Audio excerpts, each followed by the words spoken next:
అందరికి నమస్తే అండి. వై నాట్ 175 అన్నారు. ఈడ్చిదంతే 11కు పడ్డారు.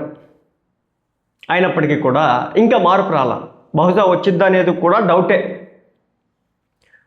ప్రజలు ప్రతిపక్ష స్థాయి హోదా ఇవ్వనప్పటికీ కూడా మాకు ఇవ్వాల్సిందే, లేకపోతే మేము అసెంబ్లీకి రాం అని చెప్పేసి ఒక పక్క మాట్లాడుతూ ఉంటే, ఇంకో పక్క వచ్చేది మా ప్రభుత్వమే అని చెప్పేసి సరికొత్త సర్వేలకు తెరలేపారు. వైసీపీ పార్టీకి సంబంధించినటువంటి ఛానల్స్ కావచ్చు, యూట్యూబ్ ఛానల్స్ కావచ్చు, మీడియా కావచ్చు, వెబ్సైట్లు కావచ్చు, సోషల్ మీడియా మొత్తం కూడా.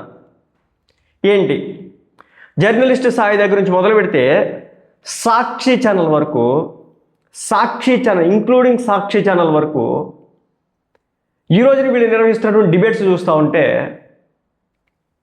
ఏం మాట్లాడాలో అర్థం కావట్లేదు. కొమ్మినేని శ్రీనివాసరావు, అలాగే ఇతను యూట్యూబ్ ఛానల్ నడుపుతూ ఉంటాడు. సో ఆయన తీసుకొచ్చి కూర్చోబెట్టినారు. అలాగే వెంకటరెడ్డి, అందరూ పండితులే. సో ఈ పండితుల్లో మన ఎంత చక్కగా వాస్తవ పరిస్థితికి అర్థం పట్టేలా ఆత్మసాక్షి సర్వే అంటూ ప్రచారం చేస్తూ ఉన్నారు. ఈ ఆత్మసాక్షి సర్వే ఏంది, ఇలా లోకం ఏంది, ఇలా కథ ఏంది అనేది ఇప్పుడు మనం చూపించే ప్రయత్నం చేస్తాం. చూడండి.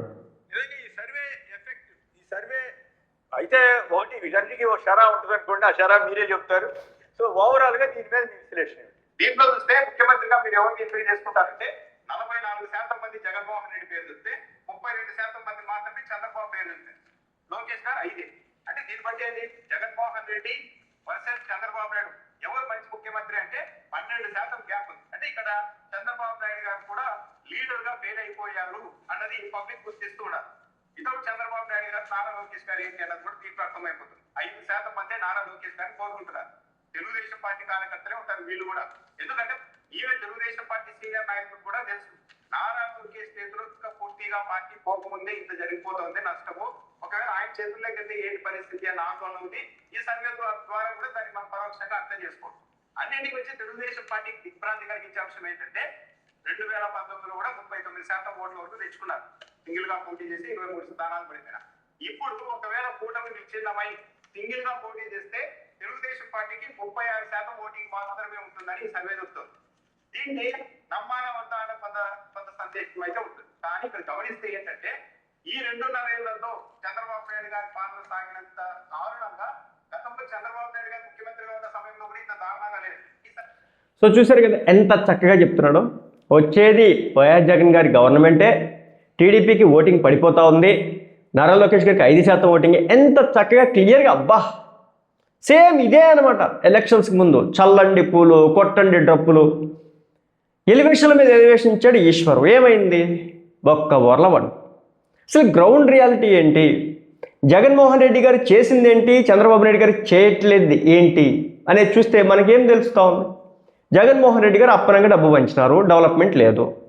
ఈ రోజున ఒక పక్క పెన్షన్లు దేనికి డబ్బు అవసరమో అది పెడుతున్నారా లేదా, కూటమి ప్రభుత్వం ఈ రోజున పెన్షన్లు 4000 చేస్తుందా లేదా, అలాగే సామాన్యులకు గ్యాస్ సిలిండర్లు సంవత్సరానికి 3 ఇస్తుందా లేదా, అలాగే ప్రతి గ్రామంలో, సిటీలో, పట్టణాల్లో, ప్రతి ప్రాంతంలో ఉన్నటువంటి రోడ్లన్నిటికీ కూడా నిర్మాణాలకు ఈ రోజున కేంద్ర ప్రభుత్వం దగ్గర నుంచి డబ్బులు తెచ్చి మరి ఇస్తుందా లేదా, ఉపాధి హామీ పథకంలో భాగంగా వచ్చేటువంటి డబ్బులన్నింటినీ కూడా ప్రజలకు చేరవేస్తుందా లేదా, అలాగే ఆరోగ్యశ్రీ విషయంలో ఎవరైతే నిరుపేదలు ఉంటారో, అనారోగ్య సమస్యలతో ఉంటారో వాళ్ళకి గవర్నమెంట్ హాస్పిటల్స్కి వెళ్తే ఈ రోజున సరైన వైద్య సదుపాయం అందుతుందా లేదా, ఇవన్నీ జరుగుతూ ఉన్నాయి కదా.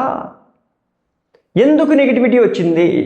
సరే డెవలప్మెంట్ పరంగా చూసుకుందాం. డెవలప్మెంట్ చేయట్లేదా కూటమి ప్రభుత్వం? ఏం చెప్తా ఉన్నాడు కదా, జగన్మోహన్ రెడ్డి గారిదే గవర్నమెంటు, టీడీపీ ప్రభుత్వం ఉంది, టీడీపీ పార్టీ యొక్క స్థాయి తగ్గిపోయింది, నారా లోకేష్ గారికి కేవలం 5%, కూటమి విచ్ఛిన్నం అయిపోతే 36% అని చెప్పేసి లెక్కలు కడతా ఉన్నాడు కదా. జగన్మోహన్ రెడ్డి గారి హయాంలో పోలవరం యొక్క ప్రాజెక్టు పనితీరంతా ఎంత పర్సెంట్ కంప్లీట్ అయింది, అంబటి రాంబాబు గారు ఏ స్థాయిలో మాట్లాడినాడు, పోలవరం ప్రాజెక్టు గురించి మాట్లాడితే ఆయన చెప్పిన విషయాలు ఏంటి, ఈ ప్రాజెక్టు నాకు అర్థం కాదని. కానీ ఈ రోజున ఏం జరిగింది, ఒక డెడ్ లైన్ ఫిక్స్ చేసినారు. 2027లో జూన్ కల్లా దీన్ని కంప్లీట్ చేసి దేశ ప్రజలకు అంకితం ఇస్తాము, జాతికి అంకితం ఇస్తామని చెప్పేసి వాగ్దానం చేసిన విధంగా ఈరోజు పనులు జరుగుతూ ఉన్నాయా లేదా. అమరావతి రాజధాని 5 సంవత్సరాలు దాన్ని మురగబెట్టి నీటిలో ఐకానిక్ బిల్డింగ్స్ అన్నింటినీ కూడా మురగబెట్టినారు. 5-6 కేజీలు చేపలు తయారైన దాంట్లో దాన్ని ఒక చేపలు చెరువు చేసే ప్రయత్నం చేసినారు, ఒక అడవిగా మార్చే ప్రయత్నం చేసినారు. ఈనాడైనా ఈ రోజున అక్కడికి వెళ్ళండి, ఐకానిక్ టవర్స్ ఏ లెవెల్లో ఉన్నాయి, హైకోర్టు ఏ లెవెల్లో ఉంది, అసెంబ్లీ ఏ రేంజ్లో నిర్మాణం జరుగుతూ ఉంది, అలాగే ఏపీ నెక్స్ట్ ప్రాజెక్టులు ఏ విధంగా జరుగుతూ ఉన్నాయి, అలాగే రోడ్ల వ్యవస్థ ఏ విధంగా ఉంది, ప్రపంచ స్థాయి ఏ విధంగా డెవలప్మెంట్ ఉండదో అదే స్థాయిలో ఈరోజు అమరావతిలో వర్క్స్ జరుగుతున్నాయా లేదా చూద్దామా. అలాగే జగన్మోహన్ రెడ్డి గారి హయాంలో ఎన్ని కంపెనీలు ఆంధ్రాకు వచ్చినాయి. ఈరోజున మనం టీసీఎస్ చూసుకున్నా, కాగ్నిజెంట్ చూసుకున్నా, రిలయన్స్ చూసుకున్నా, క్యాంపాకి సంబంధించినటువంటి ఇదే కోలా తయారీ దానికి సంబంధించి చూసుకున్నా, ఆయిల్ రిఫైనరీస్ చూసుకున్నా, పోర్ట్లు చూసుకున్నా, ఈరోజు డెవలప్మెంట్స్ జరుగుతున్నాయా లేదా? ఎందుకు జగన్మోహన్ రెడ్డి గారి వైపు మొగ్గు చూస్తారు? సరే, జగన్మోహన్ రెడ్డి గారు ప్రవేశపెట్టిన పథకాలు ఉన్నాయి కదా, తల్లికి వందనం డబ్బులు ఈరోజు కూటమి ప్రభుత్వం వేస్తుందా లేదా? జగన్మోహన్ రెడ్డి గారి హయాంలో కేవలం ఒక ఇంటికి ఒక పిల్లోడికి మాత్రమే ఇస్తే ఈరోజు కూటమి ప్రభుత్వం ఉన్న పిల్లలందరికీ ఇస్తుందా లేదా? లెక్కలు దిద్దామా? ఎక్కడ తప్పు జరుగుతుంది? కూటమి ప్రభుత్వం మీద ప్రజల వ్యతిరేకత ఎక్కడ వస్తుందో చెప్పాల్సింది పోయి సర్వేలు వచ్చినాయి అంట, జగన్మోహన్ రెడ్డి గారికి ఇంత ఓటింగ్ ఉందంట, ఇంత పర్సంటేజ్ ఉందంట, కాబట్టి నెక్స్ట్ ఎలక్షన్స్లో జగన్మోహన్ రెడ్డి గారు గెలుస్తారంట. ఈ మేధావి గారు మాట్లాడుతూ ఉన్నారు. అపార మేర విజ్ఞాన ప్రదర్శన. నెక్స్ట్ ఏంటయ్యా? ఎందుకు అంటే 36% తెలుగుదేశం పార్టీ ఓటు బ్యాంక్ పడిపోయిందన్న తర్వాత ఎక్కడ జనసేన పార్టీ ఇప్పుడు బెట్ చేస్తుందో స్థానిక సంస్థల ఎన్నికల్లో మా కోటా పెంచాల్సిందే, లేకుంటే మీరు 36%లో ఉన్నారంట, ఈసారి ఎంత డ్యామేజ్ అయిపోతారో చూసుకోండి అని ఎక్కడ అంటారు అని తెలుగుదేశం పార్టీ మీద అప్పుడే కంగారు పడడం మొదలుపెట్టి ఈ సర్వే చూస్తే చాలా క్లియర్ గా వాస్తవానికి అయితే దగ్గరగా ఉంది. తెలుగుదేశం పార్టీ వాళ్ళు అంగీకరించకపోవచ్చు కానీ తెలుగుదేశం పార్టీ ఎమ్మెల్యే ఫలానా ఎంపీ మా నియోజకవర్గంలో గంజాయి అమ్ముతున్నారు అని ఈ ఆరోపణ రాష్ట్ర చరిత్రలో ఎప్పుడైనా మనం చూసుకుంటామా? ఒక ఎంపీ మా నియోజకవర్గంలో తెలుగుదేశం పార్టీ వాళ్ళు ఇద్దరు మా నియోజకవర్గంలో గంజాయి అమ్మిస్తున్నారు అన్నప్పుడు ఇక దీంట్లో సర్వే రిపోర్ట్ ఇలా కాకుండా ఎలా ఉంటుంది? మొత్తం మహిళలు, రైతులు, ఉద్యోగులు మొత్తం అందరూ కూడా ఏ ఒక్క వర్గం కూడా తెలుగుదేశం పార్టీకి మద్దతుగా లేదనేది స్పష్టంగా అర్థమవుతుంది. అన్నిటికీ మించి ఈ సర్వేలో చెప్పింది ఏంటంటే 34 నియోజకవర్గాల్లో already YSR Congress party vote share అనేది 50% దాటిపోయింది. మరో 33 నియోజకవర్గాల్లో 49% పైగా ఉంది. గవర్నమెంట్ రాగానే గవర్నమెంట్ మీద వ్యతిరేకత పెరుగుతుంది. అంటే ఈ లెక్కలు చూస్తే అవతల ఎంత మంది కలిసి వచ్చినా సరే వైసీపీని ఓడించడం సాధ్యం కాదు అని సర్వే చాలా క్లియర్ గా చెప్తాం. సర్వే అయితే వాస్తవానికి దగ్గరగానే ఉన్నట్టు. వాస్తవానికి దగ్గరగానే ఉందంట సర్వే అయితే.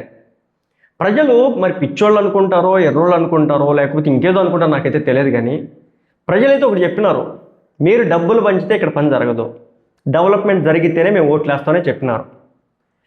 జగన్మోహన్ రెడ్డి గారి గవర్నెన్స్తో ఈరోజు ఉన్నటువంటి కూటమి ప్రభుత్వ గవర్నెన్స్తో ఇప్పుడు ప్రజలు ఎక్కడికక్కడ చర్చ చేసుకుంటూ ఉంటారు. ఏం చేస్తున్నారు జగన్మోహన్ రెడ్డి గారి హయాంలో? ఇది చేశారు పట్టుమని 10 ప్రాజెక్టులు చెప్పండి, లేదు 10 కూడా వద్దు, 5 ప్రాజెక్టులు చెప్పండి, 5 కూడా వద్దు, ఒక 3 చెప్పండి ఆయన కంప్లీట్ చేసినాయి. ఋషికొండ మీద బిల్డింగ్లు అని చెప్పకండి, అవి ఎందుకు పనికిరావు, వాటిని ఎందుకు కట్టారో దేనికోసం ఉపయోగించాలో కూడా తెలియక 2 సంవత్సరాలు గడిచిపోయింది.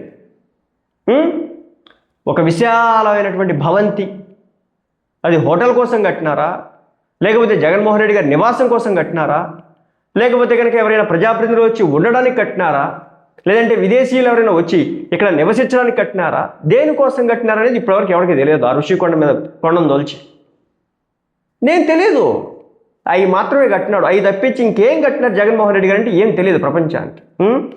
ఇదనమాట. అయితే ఏంటంటే మన వాళ్ళ సర్వేలు ఎలా ఉంటే చూపిస్తా చూడండి. 2019 ఎలక్షన్స్లో గెలిచిన తర్వాత వచ్చినటువంటి ఆనందంతో 2024 ఎలక్షన్స్లో వీళ్ళు చేసినటువంటి అతి చేష్టాల్లో ఇది ఒకటి బాగా వైరల్ అయినటువంటి వీడియో ఇదనమాట. అదేంటో చూద్దాం.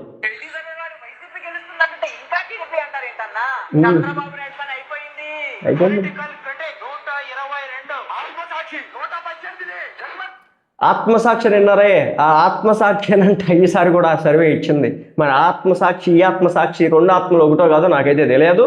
మొత్తానికి ఆనాడు జగన్మోహన్ రెడ్డి గారు గెలుస్తాడని చెప్పి సర్వే ఇస్తే ఈనాడు మాత్రం మరి ఈ ఆత్మసాక్షి నాకైతే తెలియదు. మరి ఏ రిజిస్టర్ చేసుకున్నారు, ఎక్కడ చేసుకున్నారు నాకైతే తెలియదు. కాబట్టి ఆత్మసాక్షి అనే పేరు వచ్చింది కాబట్టి చెప్తున్నాను అనమాట. నెక్స్ట్ అయ్యా,